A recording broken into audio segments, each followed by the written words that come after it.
Folks, welcome to a special edition of the Jake Feinberg Show.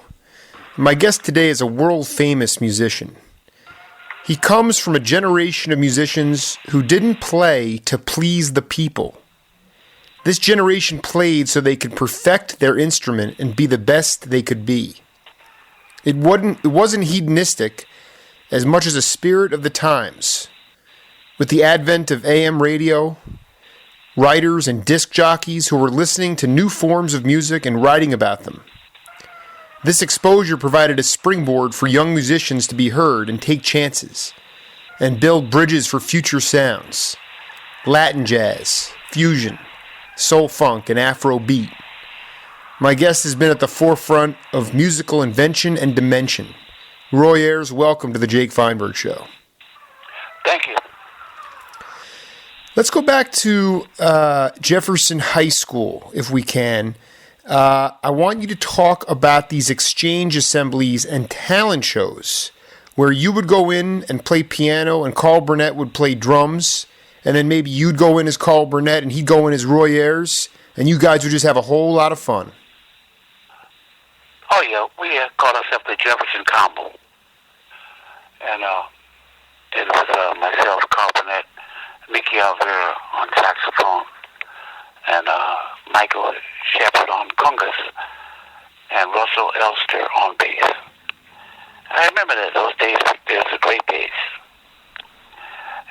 We used to do exchange assemblies with the different high schools in our league, in the Southern League, we called it.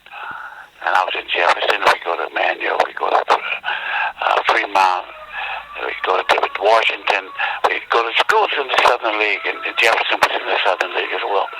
And these were great concerts, really great. It was really a great exchange assembly that we would do with other schools. But nobody had a band like me.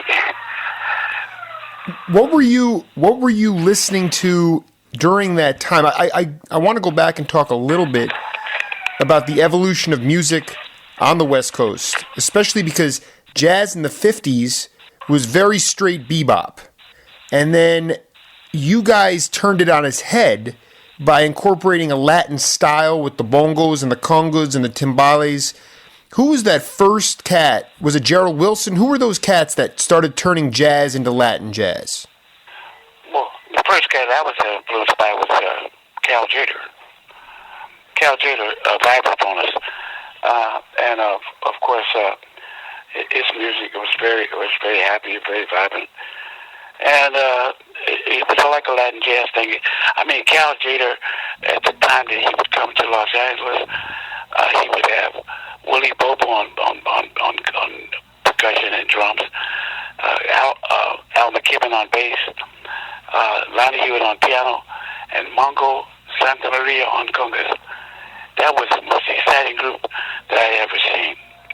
It was really an exciting time, and the cha-cha and the mambo was really a very strong influence in my mind. What can you just talk about why it was such an exciting time?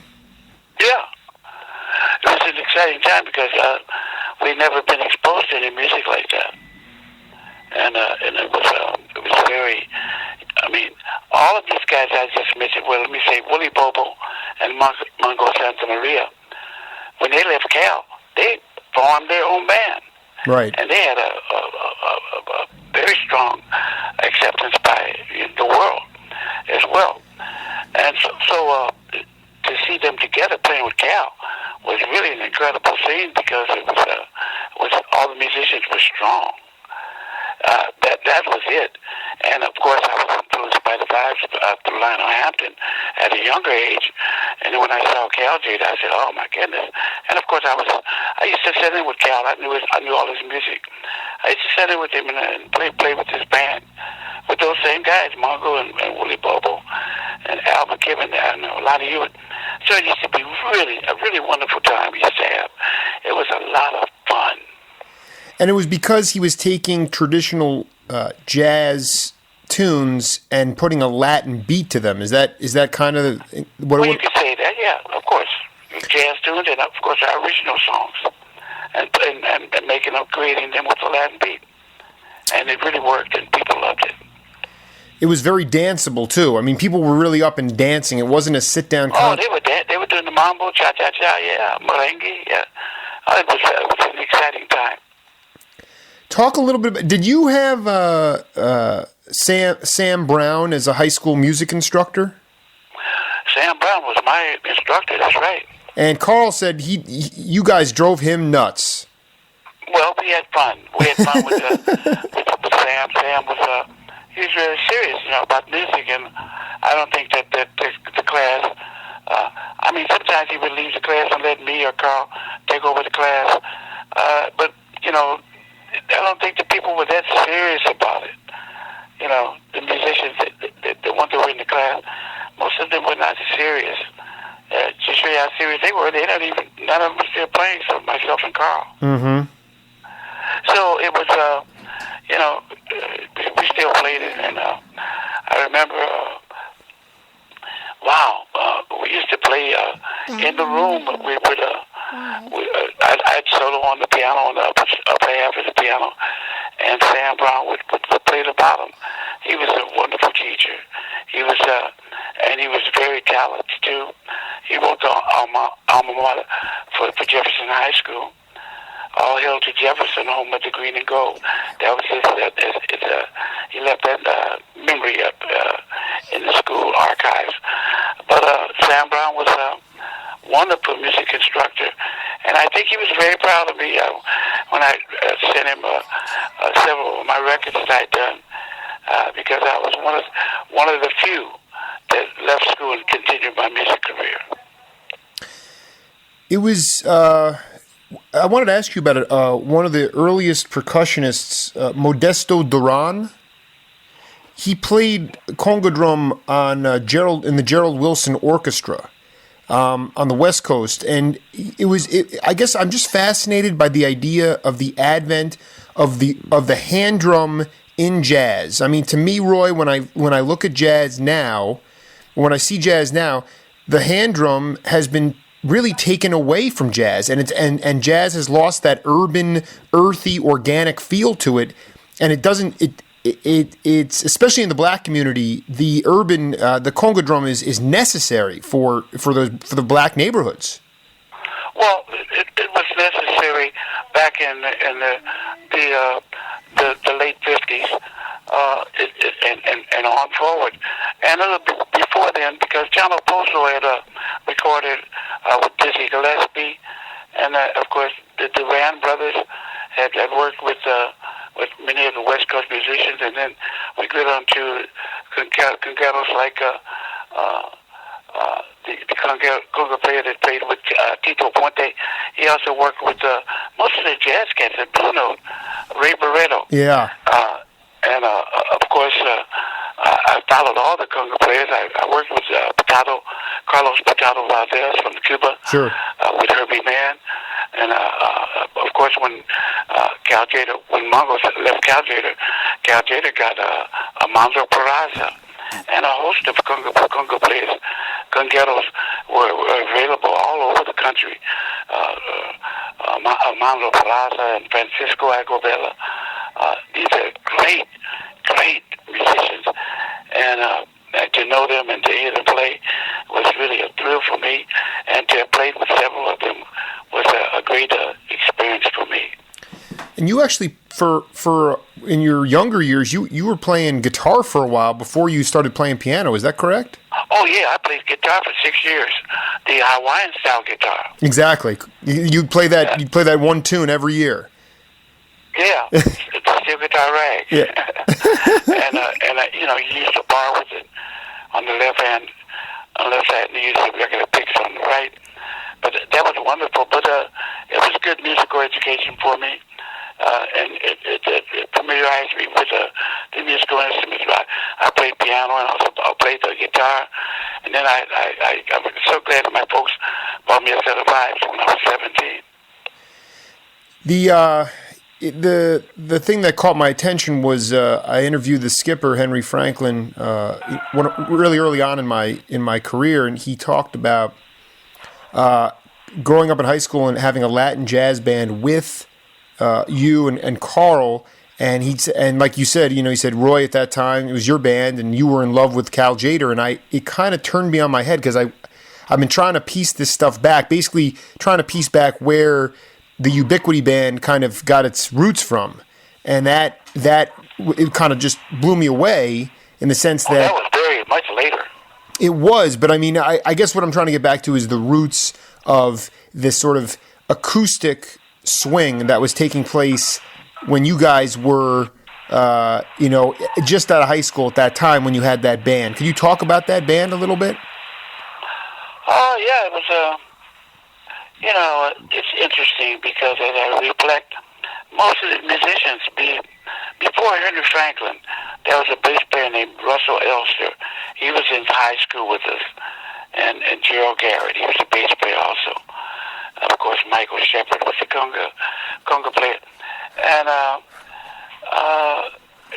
Mickey Alvaro was a saxophonist. He was the only Mexican that was in the band. But he was a great soloist. I was never more impressed by a musician at such a young age. He was, he was in high school, and he could play, man. He played like, not exactly like Bird, but in the tradition of Charlie Parker, Gerald Garrett, and that's not a put down. It's just they weren't not serious. Their attitude was not serious as mine and Carl. It was kind of like a delayed reaction, but that's the way it was, and I can basically do nothing about that except accept it as it was, or at the time as it is. But it was wonderful for me because I was just loving it. I was playing my vibes when I got them.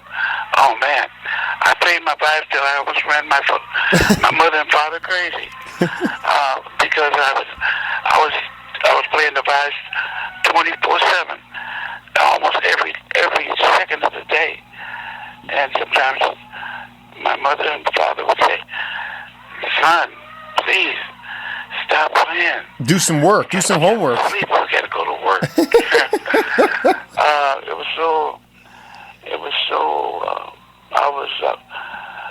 I don't know. I guess I was just thrilled with getting the vibes. It made me. It really made me put my full time into it, and I guess it's paid off because I still love to play the vibes, and I still love to enjoy music. That's something that I wanted to talk to you about. Is that Carl mentioned it to me when I visited him in California. He said, for Roy and him, he said that after a while you guys stopped playing to please the audience, and you started to play as an incentive to get better and better and better at your craft, at your instrument. Therefore, you would then find other guys who had an equal drive, and then hopefully you were on the same page where insofar as the music, where you wanted to take the music. But the truth was you weren't playing to please the people. And I think that's another issue that's going on in contemporary society, is that people want to hear certain things, and the artists feel obligated to play things that the audience wants to hear, where you guys were searching for new stuff, and the audience was going to come along, and they were going to have to follow, grab the tail and ride the tiger. There's no question about that. But also, we're going to go back for a second to my statement about musicians. They were not serious. And that's why I left those guys. After I left high school, I played a few gigs here and there. And I had to leave these guys because these guys were not serious about playing music and getting into the music and growing. And I decided to go with the Curtis Amy Sextet. And I worked with Curtis for a while, and then I went with Jack Wilson Quartet, and that was wonderful because I learned a lot from Jack. Jack was a pianist, and I did several albums with Curtis as well as Jack. And then while I was with Jack, I also played with Joe Wilson's big band, and Jack also played in the big band on some of the cuts. But it was a wonderful experience to play with all these guys because they were serious. They were serious musicians. Of course, Gerald Wilson had worked on the East Coast with the big band. I forgot the guy's name. I don't know why.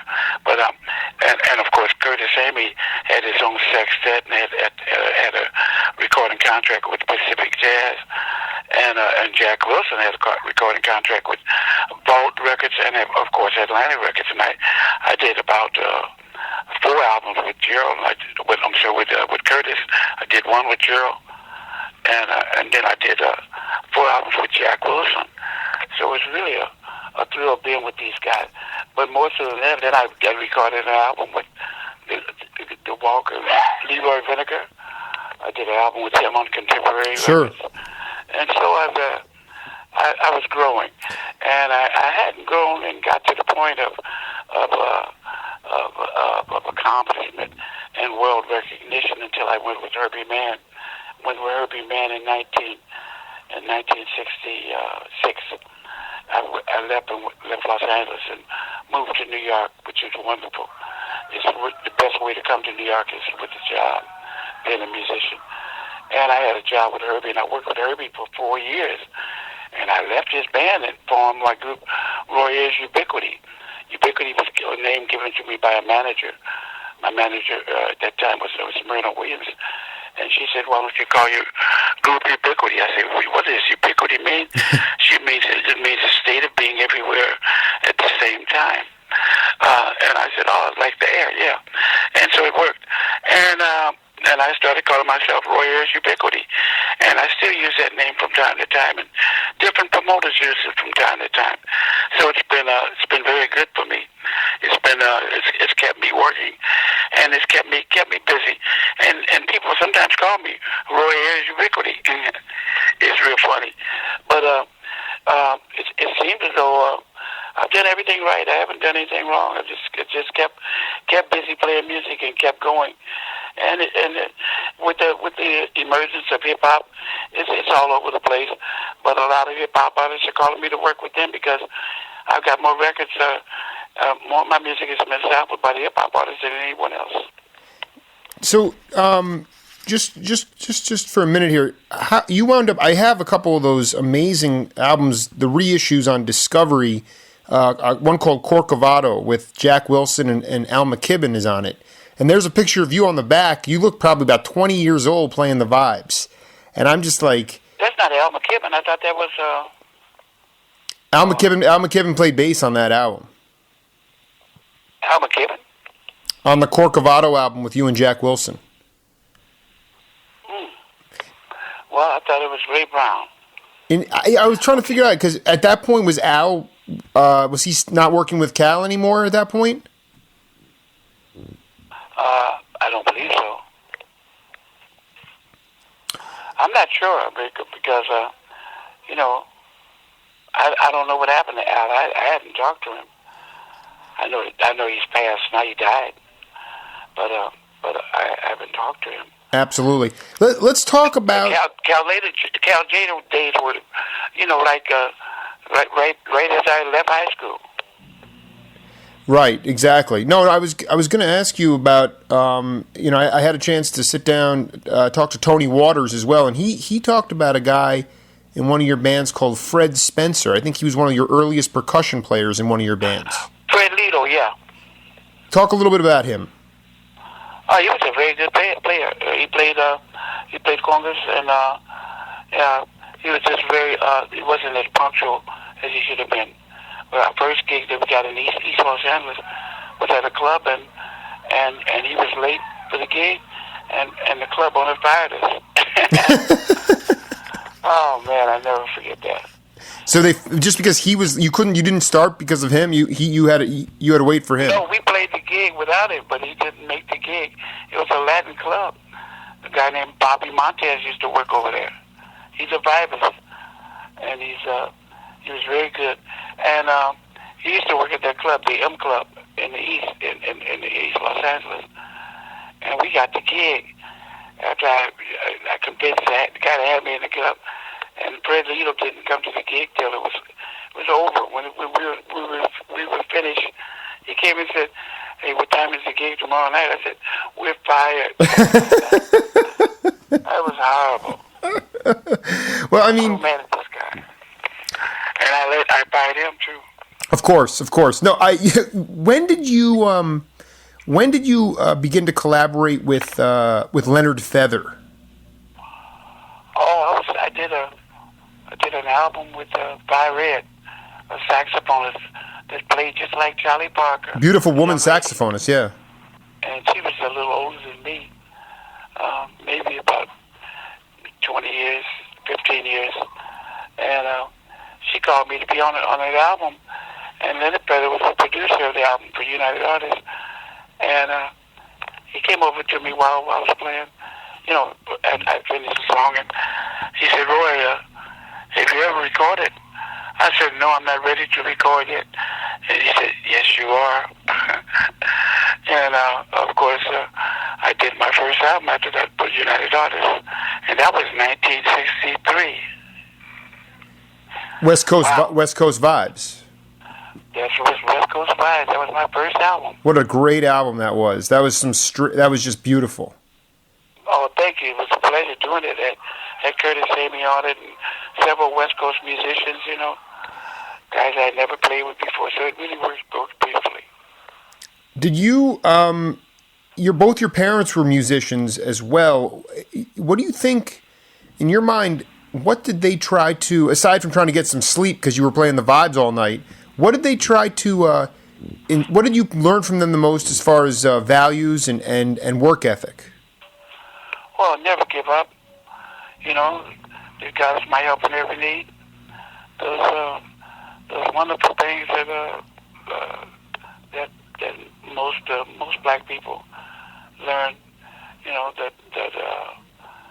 That worship God, and my mother taught us the golden rule, and that's wonderful. My mother was not a professional musician. She was a teacher. She taught piano, and my father played trombone only when he felt like it, and he never went to jam or anything. He would just play it in the house. He never went out to any kind of jam sessions. He wasn't as fluent on the trombone as I was or became on the vibes. Mm-hmm. But he was a musician, and he liked to play music at home, just by himself, and just play a few notes. My three sisters, they all played violin, but they stopped playing after a while. And they are all retired teachers now with the Los Angeles City School District. When you were playing with Herbie Mann, did you guys incorporate the use of an electric bass? Sometimes when I listen to the albums that you're on with him, I sort of hear like Jack 6 or somebody's playing an electric bass with those grooves. Did you ever do that? Oh, he used the electric bass and upright bass. I mean, Ron Carter, Miroslav Beatles, those guys are great bass players where they played electric. Buster Williams on bass, oh yeah. Well, I guess my question is, when was the first time you started to incorporate an electric bass in your bands?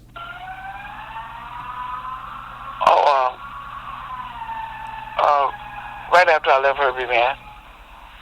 I had electric bass. I had Emil Kassan.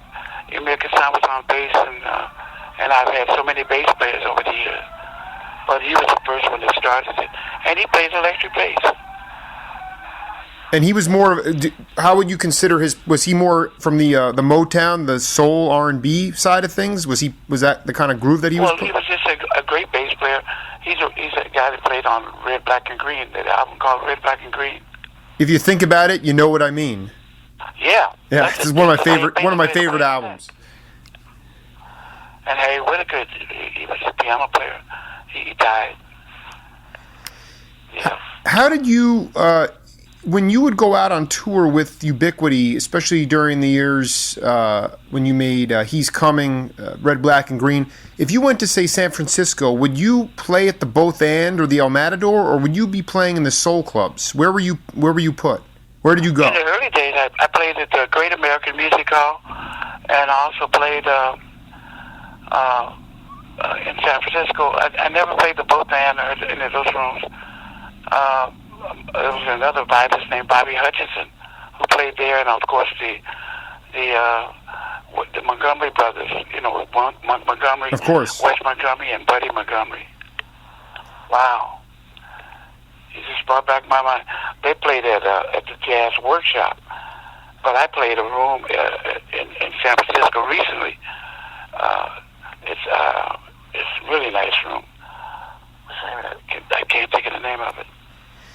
But I mean, Ubiquity was your audience was more of a soul audience. I mean, I'm trying to get it wasn't like you guys were playing at the Blackhawk. I mean, you weren't doing, because there was recently a reissue of Live from Montreux, the Roy Ayers Ubiquity, and I was looking at the set list, and there was some originals. There was also jazz standards. So I'm like, where did Roy play when his band was turning into that electric groove band? The venues. Oh yeah, I was playing Miles Davis songs, and of course I was playing my own originals. I was kind of playing like and I just found out what my music is called, neo soul. Exactly. Because it's a combination of many different forms of music, all phased into one. So I play funk, I play blues, I play jazz, I play avant-garde, I play funk, R&B. So I play a little bit of everything. When I chart on the pop charts, I chart on the jazz charts, I chart on the disco charts, whatever charts they have. Now you can add the rap charts, because I've got more sample hits than anyone out here. Oh, absolutely. I didn't try to get any of them. It seems like the hip hoppers, they like them. People like 50 Cent and Mary J. Blige and Erykah Badu and Tribe Called Quest and Brand Nubian. There's so many people I've never heard of before. Just new young people, and they got new ones that are doing. People like what's his name, Jay-Z. Different hip hop artists. What about? So I feel very proud that they pick my music. Oh, absolutely. No, I mean it's true, Roy. But what can you say about this? The new generation, the guys that are sampling your music. How would you compare them to the generation of guys that were older than you, your mentors, so to speak? The guys that were like built from granite rock. It seemed to me they were a strong. They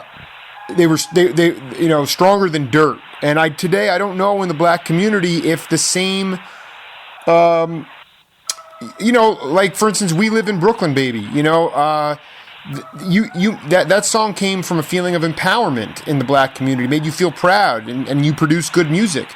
And where do you think the black community and also black music stands today as compared to back during the Ubiquity days? Oh, I still think it stands strong. It seems as though the major music that has taken over most of the communities is hip hop and rap. It's very strong, and it will continue to change. And I believe that jazz will always be there. It just has a lot high periods and low periods, and there are more musicians coming out now. And but let me ask you a question. Think about all the different opportunities that you had, the venues. The reason I keep going back to venues, whether it was Mambo at the M Club or the El Matador or the Great American Music Hall or Jimbo's Bop City or wherever it was, even on the Village Gate when you were playing with Herbie and Montreux Jazz Festival, there was a lot of opportunity to get your sound out. AM radio had a lot to do with that as well. You could really be heard, and there were also people that were willing to listen. And now it seems to me like, there's a lot of great players that are coming out. They don't have anywhere to get their sound out, Roy. Well, that's just the way it goes, But I think that the sound will come around, and I'm still making records, so it's just a matter of time.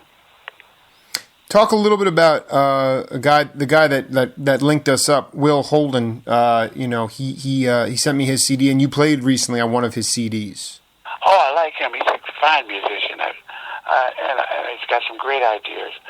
And he helped me put my website together. My website is royayers.net. Of course, but I mean, how did you guys originally link up? Well, he does. He co-produces shows up in Buffalo, New York, and we played a club called the Pomador, and that's how I met him. And he's a wonderful guy. He's very in tune. He's a good musician. He writes some nice songs. He's got some great ideas, and he's a wonderful guy to know. He's just it's kind of always there, especially when you go to Buffalo, New York. Yeah, I absolutely. He's coming on my radio show as well. But Roy, just in our remaining moments here, I wanted to ask you: could you talk a little bit about how you met Fela Kuti? I met Fela Kuti after a lawyer that I was working with in New York mentioned to me. He said, "Roy, there's a musician named Fela Kuti," and I had heard of him, but I didn't know who he was. And he said, "I think the lawyer said that I should go over and meet him." So we got the money together. We had it together, myself and my engineer and my Congado Channel O'Farrell. We went over to meet Fela. When I got to Nigeria, Fela was at the airport with his whole entourage, about 70, 80 people. It was a lot of people. But it was like, when I met him, the vibe was perfect. And he said, first thing he said to me was, he said, "You are Yoruba." I said, "I am." So he said, "Yes, you are. I can tell by your nose." And that's the way it happened. And I was there in July, and I came back for a tour in November, and I toured with him. And when we toured, we also recorded, and we recorded an album called Center of the World, Music of Many Colors. And I recorded with him on one side, and he recorded with me on the other side. And the album was called Music of Many Colors, and his song was 2000 Black. I'm sorry, his song was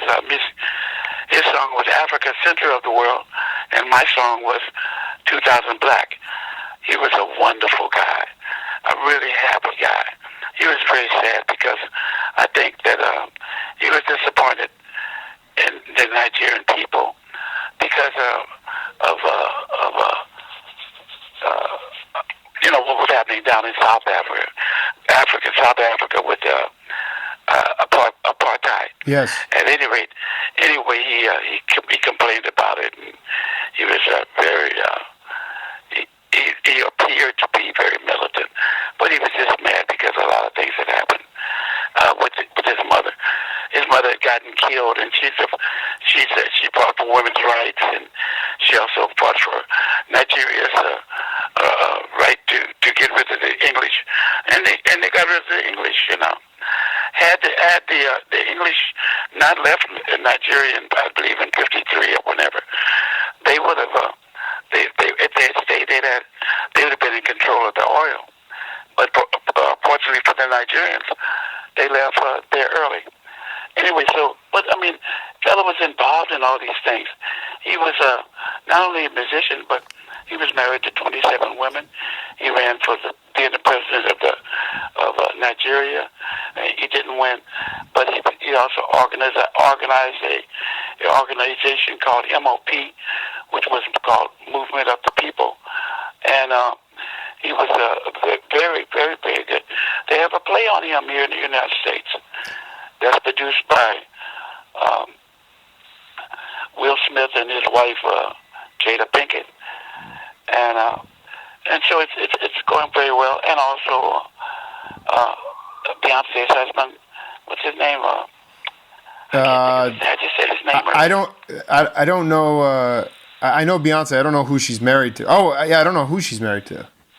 She's married to the guy that's the head of the record company. He's the CEO of the record company. Roy, I don't worry. It's not I wanted to ask you, going down to Lagos when you first got there. Lagos, yeah. Lagos. what was the reception? I mean, talk about that town and sort of the following. I got to be honest. When I listened to the album that you and Fela made together, your vibe. There's one solo. I think it's on Africa Center of the World. You're on fire. I mean, it's blazingly hot. And I just. Oh yeah, we were really like magical when we were together. When we played together, when we sang together, when we grew, it was like a magic spell took over the stage. It was wonderful. When we were in the studio, it was like magic. We couldn't do anything wrong. It was wonderful to have been with Fela Kuti, and it was just a wonderful experience for me to experience. It was probably one of the most beautiful experiences I ever had in my life. It's probably second. And the most beautiful was playing with Lionel Hampton in 1987. Talk about that, if you would. Oh, that was wonderful. I invited Lionel Hampton to come down. And this is so funny because my mother and father had introduced me to Lionel Hampton and took me to see him when I was 5 years old. And they always played his music around the house. So I knew I was going to be a virus as time went by. Anyway, I went to see him at the Paramount Theater, the now defunct Paramount Theater in Los Angeles. And it was wonderful because as I sat on the aisle, he would walk down the aisle, off the stage, and walk down one side of the aisle and walk back up the other side. And when he walked past me, he gave me a set of vibraphone mallets. And my mother and father said that he laid some spiritual vibes on me because about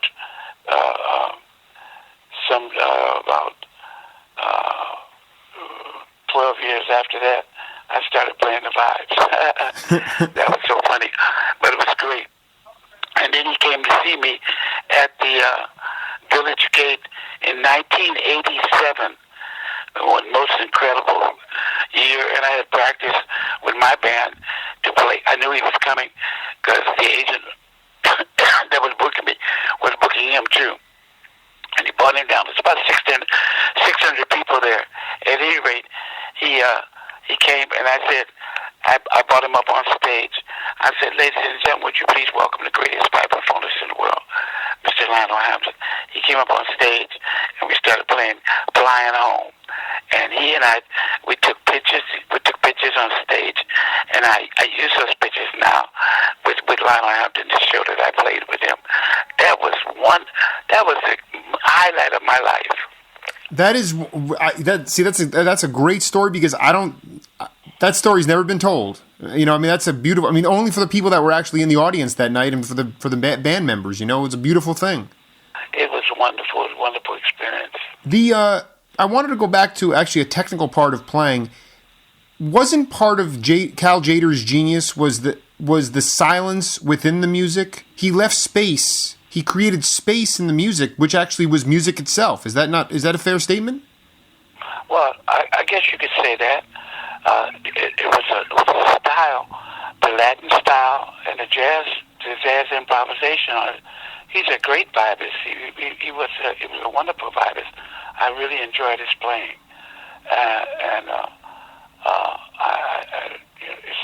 it's unfortunate that he's dead too. But he was a wonderful musician, when I used to go see him in the latter years of his life, he was drinking pretty heavy scotch. My God, he would drink it like it was water. I know. Just take it down. Yeah. And he would always be straight. He'd always walk straight and never lean or fall over. You know, he was a good drinker, but I think the alcohol killed him. Yeah, no, he.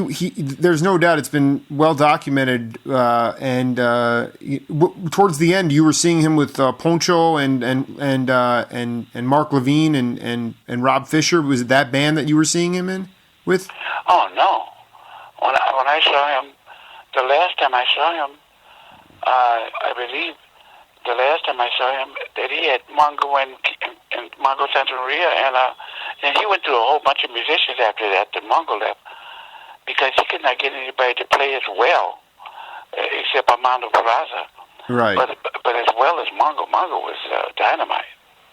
No, I mean Most exciting thing that Cal ever had. Oh, I mean, absolutely. No, I was thinking. You said towards the end of his life because he was drinking so heavily, and I was thinking that his last band had like Vince Latiano on drums, Poncho, and those. No. Well, he was drinking. He was drinking at the time I saw him. Oh my gosh. He was drinking then. Yeah. And I wondered why he could drink and hold on like that. It's kind of rough to drink that. Drink that scotch. Yeah, it was You're absolutely. Did you ever get a chance to play with the Escovedo brothers?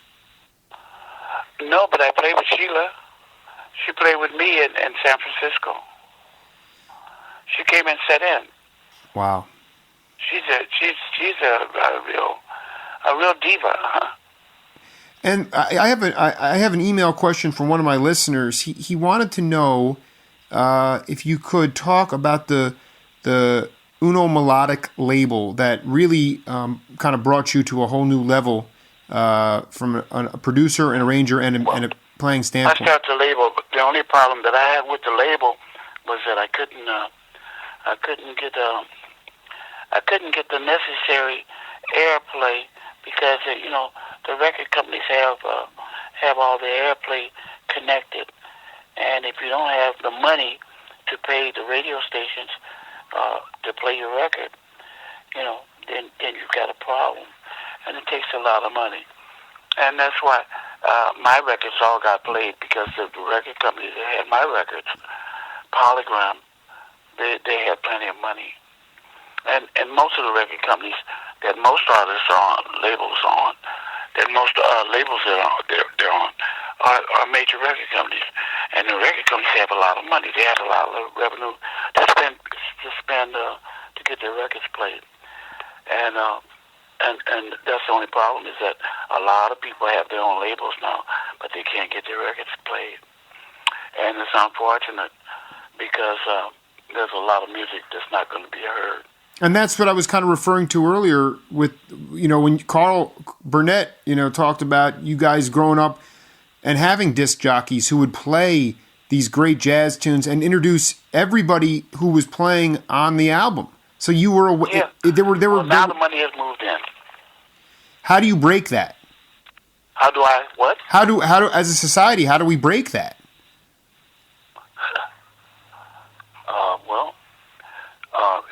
If you take all the money away from the people, the record companies, I guess that would be one way. But how are you going to do it?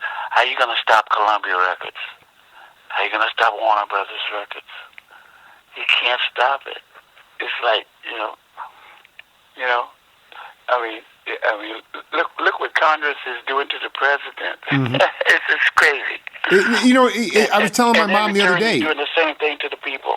I'm with you, man. It's amazing to me. You can disagree with somebody on policy, but to make Barack Obama out to be some sort of demon is ridiculous. He's one of the most down-to-earth cats. I mean, I'm 33 years old. I was born in 1978. All this music, we live in Brooklyn, baby, Corcovado, Roy Ayers, all this stuff was done before my time, and it spoke to a time of openness and freedom and experimentation. And now we're all locked up and insecure and ready to pounce on people who really are our future leaders. I mean, why you would demonize someone like Barack Obama, I have no idea. But it speaks to a cynicism that disturbs me very deeply, especially as a young father. Now in the United States, now we have more millionaires than ever before. And I believe that in this particular case, with all these millionaires, they're now demanding that they remain millionaires and they don't want to pay taxes. Mm-hmm. And it's kind of sad because it seems like they probably were at one time in the same positions as the middle class people. And they don't seem to want to pay the taxes. A few of them do want to pay them. They mention that, but Congress is stopping it. So the government is changing considerably. I hope that what happened over in what's happening in Syria and Egypt other cities, I hope that it doesn't happen over here, because it could very well happen over here. Right. And I don't believe, if they keep messing with people, people are gonna get crazy. It's gonna be kind of stupid. And what you're really saying is that a lot of innocent people are going to get hurt too, and you're right. Of course, a lot of innocent people, but a lot of people are going to get hurt.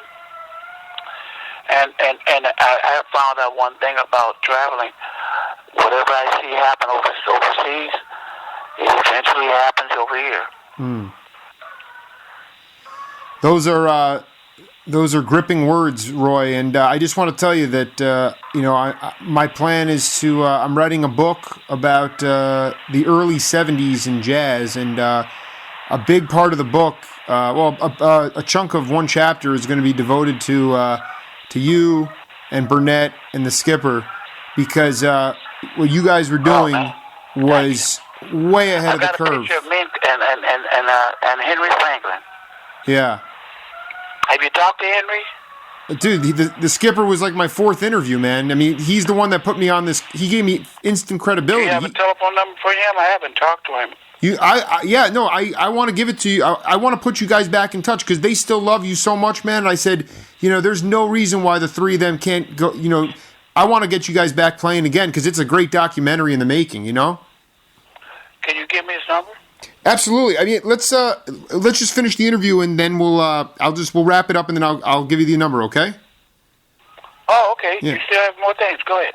No. I mean, really, Roy, I wanted to just, looking back, does it seem, just talk, I mean, you're still playing, you're still grooving, and you get to hear all your music being sampled. But looking back on everything that's taken place in your career, does it seem like a dream, or is it real? Oh, it's real, and every day I thank God just for life. I'm just happy to be living, and I'm happy to play music on the weekends or whenever I play it. I'm happy to travel here and there. I went to China this year. It's the first time I went to China, and also went to the Ukraine. So I'd never been there before. The only place I really wanted to go now, and it's kind of messed up, is Egypt and other parts of the Middle East that you can't go to. I guess that's what I'm looking forward to. Hey. I used to wonder why I couldn't go to Egypt, and I realized that Mubarak and the government over there was stopping everything from happening. Tell me, I think I know the answer, but tell me why you want to go to those Middle Eastern countries like Egypt or in Africa. Why do you want to go there? Oh, for the appreciation. I'm sure they would love my music. I know they would. Yeah, that's what I'm saying. Just like everywhere else. I mean, I just went to China. I was in Shanghai, and I went to the Ukraine. It was wonderful. The people loved it. I mean, in the Ukraine, they had their first jazz festival, and I was there to play it. I think McCoy Tyner also came in the next day. But it was really a wonderful experience for me, and they were very excited, and it was wonderful. What do you think about these governments will not allow open-minded music, expansive music in the Middle East, but yet they do in China? Talk about why music is important in education, if you would, for just a minute. Oh, well, as far as education is concerned, music is a wonderful tool. It's a wonderful thing for young people especially, but for people, period. It's a wonderful thing to relieve tension and pressure and relieve, you can let that tension out of your body, and you can groove, and you can pat your foot, and you can be happy. You can be happier than you are normally, and because music can take you to another degree, and it takes you to another level, and it's wonderful. Music is, in the words of Duke Ellington, music is my escape where there is no escape. On that note, Roy Ayers, thank you for taking some time out of your day and spending it with Jake Feinberg. I really appreciate it. Oh, thank you. You got Leonard's number? Yeah, we're wrapping it up. This is the Jake Feinberg Show.